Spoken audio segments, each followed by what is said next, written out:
दोस्तों 99% स्टूडेंट्स इस चैलेंज में फेल हो जाते हैं। आज मैं लेकर आया हूं इकोनॉमिक्स के टॉप 40 मोस्ट इंपोर्टेंट एमसीक्यू जो आपकी परीक्षा के लिए बहुत महत्वपूर्ण है। नियम बहुत आसान है, हर प्रश्न के लिए आपको सिर्फ 5 सेकंड टाइम मिलेंगे, लेकिन ध्यान रहे कुछ प्रश्न इतने ट्रिकी हैं कि अच्छे अच्छे विद्यार्थी भी गलती कर देते हैं। तो अपना स्कोर नोट करते चलिए और वीडियो के अंत में कमेंट करके बताइए कि आपने 40 में से कितने सही किए हैं। क्या आप 40 में 40 ला सकते हैं? तो चलिए शुरू करते हैं इस वीडियो के क्वेश्चन नंबर 1 से। प्रश्न नंबर 1 आप स्क्रीन पर देख सकते हैं कि मानव विकास रिपोर्ट एचडीआर पहली बार किस वर्ष जारी किया गया था। एचडीआर का मतलब होता है ह्यूमन डेवलपमेंट रिपोर्ट। तो पहली बार किस वर्ष जारी किया गया था आपको यहाँ पे बताना है। आपके सामने 4 ऑप्शन है, इन चारों में से कोई एक सही है। तो आपको मिला 5 सेकंड टाइम। 5 सेकंड के अंदर में इस प्रश्न का आंसर है आपको कमेंट में लिखना है। इसका जो सही आंसर होगा आपका बी इसका सही इसका उत्तर होगा। आइए प्रश्न संख्या 2 की ओर बढ़ते हैं। प्रश्न संख्या 2 है कि मानव विकास रिपोर्ट किस संस्था के द्वारा जारी किया जाता है। इसका जो सही उत्तर होगा ऑप्शन नंबर बी इसका सही होगा। यूएनडीपी के द्वारा ये मानव विकास रिपोर्ट संस्था द्वारा जारी की जाती है। आइए प्रश्न संख्या 3 की ओर बढ़ते हैं। प्रश्न संख्या 3 है कि प्रति व्यक्ति आय किसका माप है। तो आपको यहाँ पे बताना है कि प्रति व्यक्ति आय है किसके माप यहाँ पर है। इसका जो सही उत्तर होगा ऑप्शन नंबर बी इसका सही उत्तर होगा। आइए प्रश्न संख्या हम 4 की ओर बढ़ते हैं। तो 4 प्रश्न संख्या है कि भारत में राष्ट्रीय आय का अनुमान कौन लगाता है। आपका इसका सही आंसर बताना है। तो आपको यहाँ पर दिए गए हैं 5 सेकंड। 5 सेकंड के अंदर में आपको कमेंट में बताना है इसका जो सही उत्तर होगा क्या होगा। इसका जो सही उत्तर होगा ऑप्शन नंबर बी इसका सही उत्तर होगा, जो कि एनसीओ के द्वारा भारतीय राष्ट्रीय आय का अनुमान लगाया जाता है। प्रश्न संख्या 5 है स्क्रीन पर कि प्रथम क्षेत्र में कौन सा शामिल है।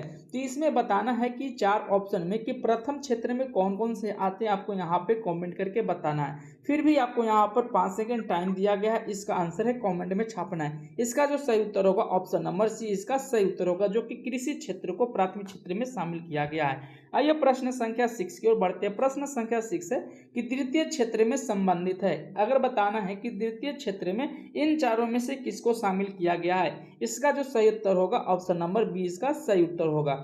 आइए प्रश्न संख्या 7 की ओर हम बढ़ते हैं। प्रश्न संख्या 7 है तृतीय क्षेत्र में कौन को क्या कहा जाता है, यानी तृतीय क्षेत्र में किसको।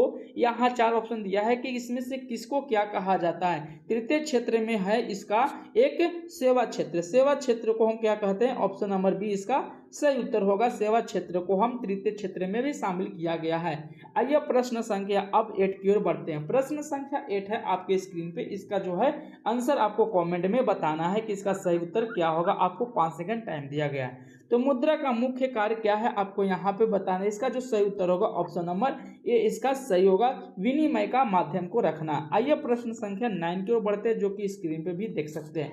भारत का केंद्रीय बैंक कौन है। आपको यहाँ पे बताना है कि 4 बैंक है।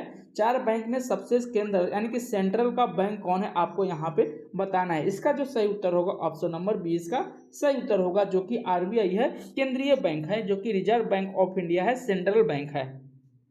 प्रश्न संख्या आप 10 देख रहे हैं स्क्रीन पे कि बैंक को नियंत्रित कौन करता है, यानी बैंकों का राजा किसे कहा जाता है, कि सबका मालिक एक है। तो वह कौन सा बैंक है, आरबीआई है, जो कि सभी बैंकों को अपने आप नियंत्रित करता है। इसका जो राइट आंसर होगा ऑप्शन नंबर बी इसका सही उत्तर होगा। आइए प्रश्न संख्या 11 की ओर हम बढ़ते हैं। तो प्रश्न संख्या 11 है कि वैश्वीकरण का अर्थ क्या है। वैश्वीकरण का अर्थ क्या है आपको यहाँ पे बताना है। इसका आंसर आपको 5 सेकंड के अंदर में कमेंट करके बताना है। इसका जो सही उत्तर होगा ऑप्शन नंबर बी इसका सही होगा, देश को यानी कि जोड़ना। वैश्वीकरण का मतलब होता है देशों को एक साथ एकजुट रखना या साथ में रखना, यानी कि जोड़ना। आइए प्रश्न संख्या 12 की हम बात करें। डब्ल्यूटीओ की स्थापना कब हुई थी, आपको यहाँ पर बताना है। इसका जो सही उत्तर होगा ऑप्शन नंबर बी इसका सही उत्तर होगा। 1995 में डब्ल्यूई की स्थापना की गई थी। और डब्ल्यूटीओ का आपको कॉमेंट में बताना है इसका फुल फॉर्म क्या होगा, आपको कॉमेंट में यहाँ पर बताना है। तो आइए प्रश्न संख्या अब 13 की ओर बढ़ते हैं। प्रश्न संख्या 13 आप स्क्रीन पे देख सकते हैं कि उपभोक्ता संरक्षण अधिनियम भारत में कब बना गया था। आपको इसमें से 4 ऑप्शन दिया है, इन चारों में से एक कोई ऑप्शन सही है, आपको यहाँ पे कमेंट करके बताना है। इसका जो सही उत्तर होगा ऑप्शन नंबर ए इसका सही होगा। 1986 में उपभोक्ता संरक्षण नियम का स्थापना की गई थी। आइए प्रश्न संख्या 14 की ओर हम बढ़ते हैं। प्रश्न संख्या 14 है कि ISI का मार्क किससे संबंधित है, आपको यहाँ पे कमेंट करके बताना है। इसका जो आंसर है ऑप्शन नंबर ए इसका सही होगा, जो कि गुणवत्ता से संबंधित है ISI का। तो आइए प्रश्न संख्या अब हम 15 की ओर बढ़ते हैं। प्रश्न संख्या 15 है एजी मार्क किससे संबंधित है, आपको यहाँ पे कमेंट करके बताना। आपको यहाँ पर हमने 5 सेकंड टाइम दिया गया है, तो 5 सेकंड के अंदर में आपको इसका आंसर बताना है। इसका जो आंसर होगा ऑप्शन नंबर ए सही इसका होगा, जो कि कृषि उत्पाद से संबंधित है। प्रश्न संख्या आप यहाँ पर 16 देख सकते हैं। प्रश्न संख्या 16 आप स्क्रीन पर देख सकते हैं कि गरीबी रेखा से किससे संबंधित है। आपको यहाँ पर 5 सेकंड हमने टाइम दिया, आपको 5 सेकंड के अंदर में कमेंट में छापना है इसका जो राइट आंसर क्या होगा। इसका जो सही उत्तर होगा आपको यहाँ पे कमेंट बताना है। तो गरीबी रेखा से किससे संबंधित है, आपके सामने 4 ऑप्शन है, चार ऑप्शन में से आप कोई एक सही है, आपको यहाँ पे क्या करना है इसका आंसर बताना है। इसका जो सही आंसर होगा ऑप्शन नंबर ए इसका राइट आंसर होगा, जो कि गरीबी रेखा से संबंधित होगा। न्यूनतम आय जो जिसका आय यानी इनकम सबसे कम होगा वो गरीबी रेखा के अंतर्गत में आएगा। आइए प्रश्न संख्या अब बढ़ते हैं 17 की ओर। प्रश्न संख्या 17 आपको कमेंट में बताना है कि इसका सही उत्तर क्या होगा। बेरोजगारी का अर्थ क्या है, आपके सामने 4 ऑप्शन है, इन चारों में से कोई एक सही। आपको यहाँ पर 5 सेकंड आपको हमने टाइम दिया, इन चारों में से कोई एक सही है, तो जो इसका आंसर होगा ऑप्शन नंबर ए इसका सही होगा, जो कि इच्छा और क्षमता के बाद भी काम ना मिलना। बेरोजगारी का अर्थ है कि आप मान लीजिए कि बेरोजगारी कब होती है, जब आपके पास सब चीज़ है, यानी कि क्या बोलते हैं आपके पास क्षमता भी है और इच्छा भी है, इसके बावजूद भी आपको काम न मिले, उसी को हम क्या कहते हैं, बेरोजगारी कहते हैं। तो आइए प्रश्न संख्या 18 की ओर हम बढ़ते हैं, जो कि आप स्क्रीन पर देख सकते हैं। मनरेगा योजना कब शुरू की गई थी, सबसे ज़्यादा इंपॉर्टेंट प्रश्न है, जो कि बिहार बोर्ड में आने की संभावना अधिक है। 99% यह प्रश्न आपको बिहार बोर्ड में छपने की गारंटी है, जो कि हर साल यह प्रश्न आपसे पूछा जाता है। हो सके कि 2027 में भी ये भी संभावना बने कि यह प्रश्न आपसे पूछा जाए। तो मनरेगा योजना कब शुरू की गई थी, इसका जो राइट आंसर होगा ऑप्शन नंबर ए इसका सही होगा। आइए प्रश्न संख्या अब बढ़ते हैं 18 की ओर, जो कि आप स्क्रीन पे भी देख सकते हैं। दोस्तों प्रश्न संख्या 19 है। सबसे पहले 20 के पहले मनरेगा में कितने दिन रोजगार की गारंटी दी जाती है। आपके सामने ऑप्शन है, आपके सामने 4 ऑप्शन, इन चारों में से कोई एक आपका सही ऑप्शन है, इन चारों में से कोई आपको एक सही है। इसको कमेंट में क्या करना है, आपको यहाँ पे उसका आंसर छापना है। इसका जो सही उत्तर होगा ऑप्शन नंबर सी इसका सही उत्तर होगा। मनरेगा में 100 दिनों की रोजगारी की गारंटी जाती है। आइए प्रश्न संख्या 20 की ओर बढ़ते हैं, जो कि आप स्क्रीन पे भी देख सकते हैं। भारत में आर्थिक सुधार कब शुरू की गई थी, जो कि भारत में इकोनॉमिक्स की जो होती है, इकोनॉमिक्स डेवलपमेंट की शुरुआत कब की गई थी। इसका जो सही उत्तर होगा ऑप्शन नंबर बी इसका सही उत्तर होगा, जो कि राइट आंसर होगा 1991। दोस्तों प्रश्न संख्या 21 की ओर हम बढ़ते हैं। उदारीकरण नीति भारत में कब हुई थी। इसके सामने आपके 4 ऑप्शन, इन चारों में से कोई एक आपका सही उत्तर है। आपको 5 सेकंड के अंदर में इसका जो राइट आंसर होगा आपको कमेंट में छापना है। इसका सही उत्तर होगा ऑप्शन नंबर बी इसका सही होगा। 1991 में उदारीकरण नीति भी भारत में लागू की गई थी। प्रश्न संख्या 22 की ओर बढ़ते हैं, जो कि आप स्क्रीन पर भी देख सकते हैं। दोस्तों प्रश्न संख्या 22 है आपके सामने कि निजीकरण का अर्थ क्या है। दोस्तों इसको आपको यहाँ पर BBI आपको यहाँ पर टिक कर लेना है, क्योंकि ये जो प्रश्न है आपको यहाँ पर अधिकांश प्रश्न देखने को मिलेंगे एग्जाम में। कोई सा भी एग्जाम उठा के देख लीजिएगा, MP हो, UP हो या BP हो, यानी बिहार बोर्ड हो, तो आपको ये प्रश्न आपको यहाँ पर देखने को मिलेगा। सबसे पहले बात करते हैं निजीकरण का अर्थ क्या है। आपके सामने 4 ऑप्शन है, इन चारों में से कोई एक आपका सही है। इसका जो सही आंसर होगा आपको कॉमेंट में छापना है। इसका जो सही उत्तर होगा ऑप्शन नंबर बी इसका सही होगा, जो कि यहाँ पर हम बात कर सकते हैं निजी क्षेत्र को बढ़ावा देना। निजीकरण का ही अर्थ होता है कि जो निजी क्षेत्र होते हैं उसको डेवलपमेंट करना। आइए प्रश्न संख्या 23 की ओर बढ़ते हैं, जो कि हम बात कर सकते हैं कि विनिवेश का अर्थ क्या होता है। विनिवेश का अर्थ होता है कि आपके सामने कि ये 4 ऑप्शन दिए हैं, इन चारों में से कोई एक सही है, तो इसका जो आंसर होगा ऑप्शन नंबर ए इसका सही होगा, जो कि राइट आंसर होगा सरकारी हिस्सेदारी से बेचना। आइए प्रश्न संख्या आगे बढ़ते हैं 24 की ओर। 24 प्रश्न आप स्क्रीन पर देख सकते हैं कि उपभोक्ता अधिकारों को रक्षा के लिए कौन सा कानून है, आपके सामने यहाँ पर बताना। इसके सामने 4 ऑप्शन है, ये भी आपको BBI ऑप्शन में कर लेना है, टिक कर लेना है, जो कि इसका राइट आंसर होगा ऑप्शन नंबर बी इसका सही होगा। कंज्यूमर जो होगा प्रोटेक्शन एक्ट के तहत यहाँ पर इसका जो राइट आंसर होगा ऑप्शन नंबर बी इसका सही होगा। आइए प्रश्न संख्या अब हम बढ़ते हैं। दोस्तों प्रश्न संख्या 25 की ओर हम बढ़ते हैं। 25 नंबर देख रहे हैं, प्रश्न की उपभोक्ता का कौन सा अधिकार आपके क्षेत्र में यहाँ पर बताना है। तो इसका जो आंसर होगा आपको कमेंट में करना है। आपका जो इसका राइट आंसर होगा आपको 5 सेकंड टाइम देना है। 5 सेकंड के अंदर में इसका जो राइट आंसर होगा आपको यहाँ पे बताना है। इसका जो सही उत्तर होगा ऑप्शन नंबर ए इसका राइट आंसर होगा, जो कि सूचना का अधिकार यहाँ पर उपभोक्ता को मिलता है। शोषण का अधिकार नहीं, नुकसान का अधिकार नहीं, कर का और चोरी का अधिकार यहाँ पर तीनों में कोई नहीं, आपको यहाँ पर मिलता है सिर्फ सूचना का अधिकार मिलता है। तो इसका जो राइट आंसर होगा ऑप्शन नंबर ए इसका सही उत्तर होगा। आइए प्रश्न संख्या 26 की ओर बढ़ते हैं। प्रश्न संख्या 26 देख सकते हैं आप यहाँ पे, वैश्वीकरण में मुख्य भूमिका किसकी किसकी है।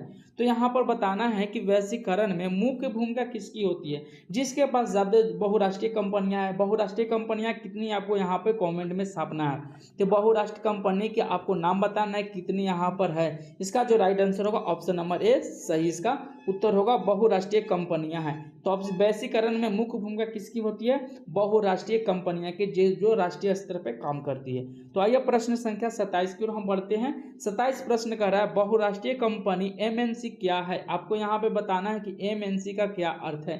तो एमएनसी क्या है आपको यहाँ पे कमेंट में करके बताना है। इसका जो राइट आंसर होगा आपको कमेंट में देना है, और इसका जो आपको यहाँ पर दिया गया है 5 सेकंड के अंदर में इसका राइट आंसर बताना है। इसका जो सही उत्तर होगा ऑप्शन नंबर आपको यहाँ पे बी इसका सही होगा, जो कि यहाँ पर बता सकते कई देशों में काम करने वाली कंपनियां, यानी कि बहुराष्ट्रीय का मतलब बहुत से देशों में काम करने वाली कंपनियां को हम क्या कहते हैं, बहुराष्ट्रीय कंपनियां कहते हैं। आइए प्रश्न संख्या 28 की हम बढ़ते हैं, जो कि आप यहाँ स्क्रीन पे भी देख सकते हैं। विदेशी निवेश को क्या कहते हैं। आपको यहाँ पर बताना है कि विदेशी निवेश, हम जो विदेश में निवेश करते हैं किसी भी इनकम को, आप यहाँ पर क्या कहते हैं उसको यहाँ पे बताना है। तो विदेशी निवेश को हम कहते हैं एफडीआई, जीटीपी, एनडीपी, एचडीआई। तो आप यहाँ पे 4 ऑप्शन दिए हैं, चारों में से कोई इसका राइट आंसर होगा आपको यहाँ पे कमेंट करके बताना है। इसका जो राइट आंसर होगा आपको यहाँ पे कमेंट करके बताना है। इसका जो सही उत्तर है आपको यहाँ पे बताना है। इसका सही उत्तर क्या है आपने कमेंट में लिखा। इसका जो सही उत्तर होगा ऑप्शन नंबर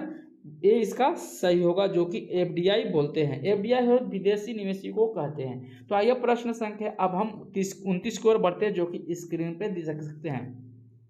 दोस्तों जीटीपी का पूरा नाम क्या है, जीडीपी का पूरा नाम क्या है, आपको यहाँ पे कमेंट करके बताना है। ये सबसे ज़्यादा इंपॉर्टेंट है, इसमें आपको ट्रिपल स्टार नहीं 4 स्टार आपको लगा लेना है। ये जो प्रश्न है जीटीपी से आपको यहाँ प्रश्न देखने को मिलते हैं एग्जाम में। इसका जो यहाँ इसका आंसर होगा ऑप्शन नंबर ए इसका सही होगा। इसको जो बोलते हैं ग्रोस डोमेस्टिक प्रोडक्ट बोलते हैं। यहाँ पर जीडीपी का पूरा फुल फॉर्म हो गया ग्रोस डोमेस्टिक प्रोडक्ट यहाँ पर बोलते हैं। इसका जो राइट आंसर होगा ऑप्शन नंबर ए इसका सही हो गया। दोस्तों प्रश्न नंबर 30 की ओर बढ़ते हैं, जो कि यहाँ हमने अभी तक 30 प्रश्न को कंप्लीट करने वाले हैं। दोस्तों अगर वीडियो आपको पसंद आ रहा है तो वीडियो को एक लाइक कर लीजिए, और चैनल पर नए हैं तो चैनल को सब्सक्राइब करके वीडियो को शेयर अपने दोस्तों में जरूर करें। मिलते हैं अगली प्रश्न, जो कि 30 आप स्क्रीन पे भी देख सकते हैं। प्रति व्यक्ति आय क्या है। आपको यहाँ पे बताना है कि जब प्रति व्यक्ति आय किससे कहा जाता है। आपको यहाँ पे कमेंट करके बताना है। 30 सेकंड आपको यहाँ पर टाइम हमने दिया, 5 से आपको 30 सेकंड हमने टाइम दे दिया। इसका जो राइट आंसर होगा ऑप्शन नंबर आपका ए एक सही उत्तर होगा, जो कि राष्ट्रीय आय जो होगी ना, जनसंख्या से हम क्या कर देंगे डिवाइड कर देंगे तो प्रति व्यक्ति आय आपको निकल जाएगा। राष्ट्रीय आय का मतलब जो नेशनल इनकम होगा और जो पॉपुलेशन होगा ना, उससे अगर हम डिवाइड कर देते हैं तो आपका प्रति व्यक्ति आय यहाँ पर निकल जाएगा। ये सबसे ज़्यादा इंपॉर्टेंट, आपको यहाँ पर ट्रिपल स्टार कर देना है, क्योंकि इस तरह से प्रश्न आपको एग्जाम में बहुत ज़्यादा देखने को मिलते हैं। आइए प्रश्न संख्या अब 31 की ओर बढ़ते हैं, जो कि आप स्क्रीन पे भी देख सकते हैं। सतत विकास का उद्देश्य क्या है आपको कमेंट में बताना है। इसका जो सही उत्तर होगा ऑप्शन नंबर बी इसका सही उत्तर होगा। इसका सतत विकास का उद्देश्य होता है भविष्य में जरूरतों को ध्यान में रखना। सतत माने कि आगे भविष्य में जो फ्यूचर में विकास डेवलपमेंट होना है उसको ध्यान में रखने के लिए उद्देश्य इससे बनाया गया है। दोस्तों प्रश्न संख्या अब हम 32 की ओर बढ़ते हैं, जो कि आप स्क्रीन पर देख सकते हैं। प्राकृतिक संसाधन का उदाहरण क्या है। जो कि प्राकृतिक नेचुरल से हमें मिलती है उसे हम क्या कहते हैं। आपको यहाँ पर मशीन तो कृत्रिम है, पैसा भी कृत्रिम है, फोन भी कृत्रिम है। जो कि पानी है ना, पानी क्या है आपको नेचुरल है, यानी कि यह मिलता है प्रकृति से मिलता है। इसका जो सही उत्तर होगा ऑप्शन नंबर बी इसका सही होगा। पानी क्या है प्राकृतिक संसाधन का एक उदाहरण है। आइए प्रश्न संख्या अब हम बढ़ते हैं 33 की ओर, जो आप स्क्रीन पे देखते हैं। साक्षरता का दर किससे जुड़ी जाती है। साक्षरता किससे जुड़ी जाती है। साक्षरता उसे कहते हैं जो शिक्षा हो, शिक्षा से ही संबंध है, जो कि ऑप्शन नंबर इसका सही उत्तर होगा ए। तो इसका सही उत्तर होगा 33 का ऑप्शन नंबर ए इसका सही उत्तर होगा। आइए प्रश्न संख्या आप 34 की ओर बढ़ते हैं। शिशु मृत्यु दर किससे संकेत करता है। यानी शिशु जो होता है, जो बालक जन्म लेते हैं, उनको मृत्यु दर किससे संकेतित किया जाता है आपको यहाँ पे बताना है। इसका जो सही उत्तर होगा ऑप्शन नंबर ए से सही होगा, जो कि स्वस्थ को संकेतित करता है। अगर शिशु मृत्यु अगर स्वस्थ सही होता तो इसकी मृत्यु क्या होती, नहीं होती। आइए प्रश्न संख्या 35 की ओर बढ़ते हैं। मानव विकास का प्रमुख आधार क्या है, यानी कि बोल रहे हैं कि मानव जो डेवलपमेंट है इसका प्रमुख आधार क्या है, मानव का अगर विकास करना हो तो इस किस आधार पर हम करेंगे। तो इसका जो सही उत्तर होगा ऑप्शन नंबर इसका ए इसका सही होगा। जब स्वस्थ होगा, शिक्षा और आय होगा। स्वस्थ सही होगा, अगर शिक्षित होगा व्यक्ति और आय ज़्यादा होगा तो क्या होगा, मानव विकास की ओर बढ़ेगा। इसका जो सही उत्तर होगा ऑप्शन नंबर ए सही होगा। तो दोस्तों ये 5 प्रश्न और बच रहे हैं। अभी तक आपने लाइक नहीं किया है, चैनल को सब्सक्राइब नहीं किया है तो आप ही एडजस्ट कर ले। आइए प्रश्न संख्या 36 को बढ़ते हैं। गरीबी हटाने का प्रमुख उपाय क्या होना चाहिए। सबसे ज़्यादा पहले गरीबी हटेगी कैसे इसके बारे में बताना है, इसका उपाय बताना है। इसका जो सही उत्तर होगा आपको यहाँ पे बताना होगा। तो गरीबी हटाने के लिए सबसे पहले हमें रोजगार की ओर बढ़ाना होगा। सबसे ज़्यादा क्या होना, रोजगार देना होगा। तो रोजगार जैसे ही मिलेगा तो गरीबी अपने आप हटना शुरू हो जाएगा। प्रश्न संख्या 37 को हम पढ़ते हैं, जो कि आप स्क्रीन पे भी देख सकते हैं। बैंक में जमा धन पर मिलने वाली राशि क्या करें। जब हमने बैंक में जमा कोई भी राशि की थी उससे अतिरिक्त मिलने वाला ब्याज कहलाता है। यानी मान लें कि हमने 500 रुपया बैंक में जमा किया, कुछ सालों के बाद हमको उस बैंक से 700 रुपया मिला, यानी कि 500 रुपया हमने जमा किया 700 मिला, तो यानी कि 200 रुपये अतिरिक्त ब्याज हो गया। तो जब बैंक में जमा धन मिलने वाली जो राशि होती है उसे हम क्या कहते हैं, ब्याज कहते हैं, जो कि ऑप्शन नंबर इसका ऑप्शन नंबर ए इसका सही उत्तर होगा। आइए प्रश्न संख्या 38 की ओर बढ़ते हैं, जो कि स्क्रीन पे भी देख सकते हैं। प्रश्न संख्या ऋण देने वाले संस्था को कौन सी होती है। जो भी व्यक्ति ऋण लेते हैं उन ऋण देने वाली जो संस्था होती है वो कौन सा होता है, आपको यहाँ पे बताना है। 4 आपके सामने ऑप्शन है, चारों में से कोई इसका एक ऑप्शन सही होगा। आपको यहाँ पे कमेंट करके बताना है। आपको 5 सेकंड हमने टाइम दिया, जो भी इसका आंसर हो आपको कमेंट में छाप देना है। इसका जो सही उत्तर होगा ऑप्शन नंबर ए इसका सही होगा। जो ऋण देने वाली का होता है बैंक होता है, ना कि स्कूल देगा, ना अस्पताल देगा, ना बाजार देगा।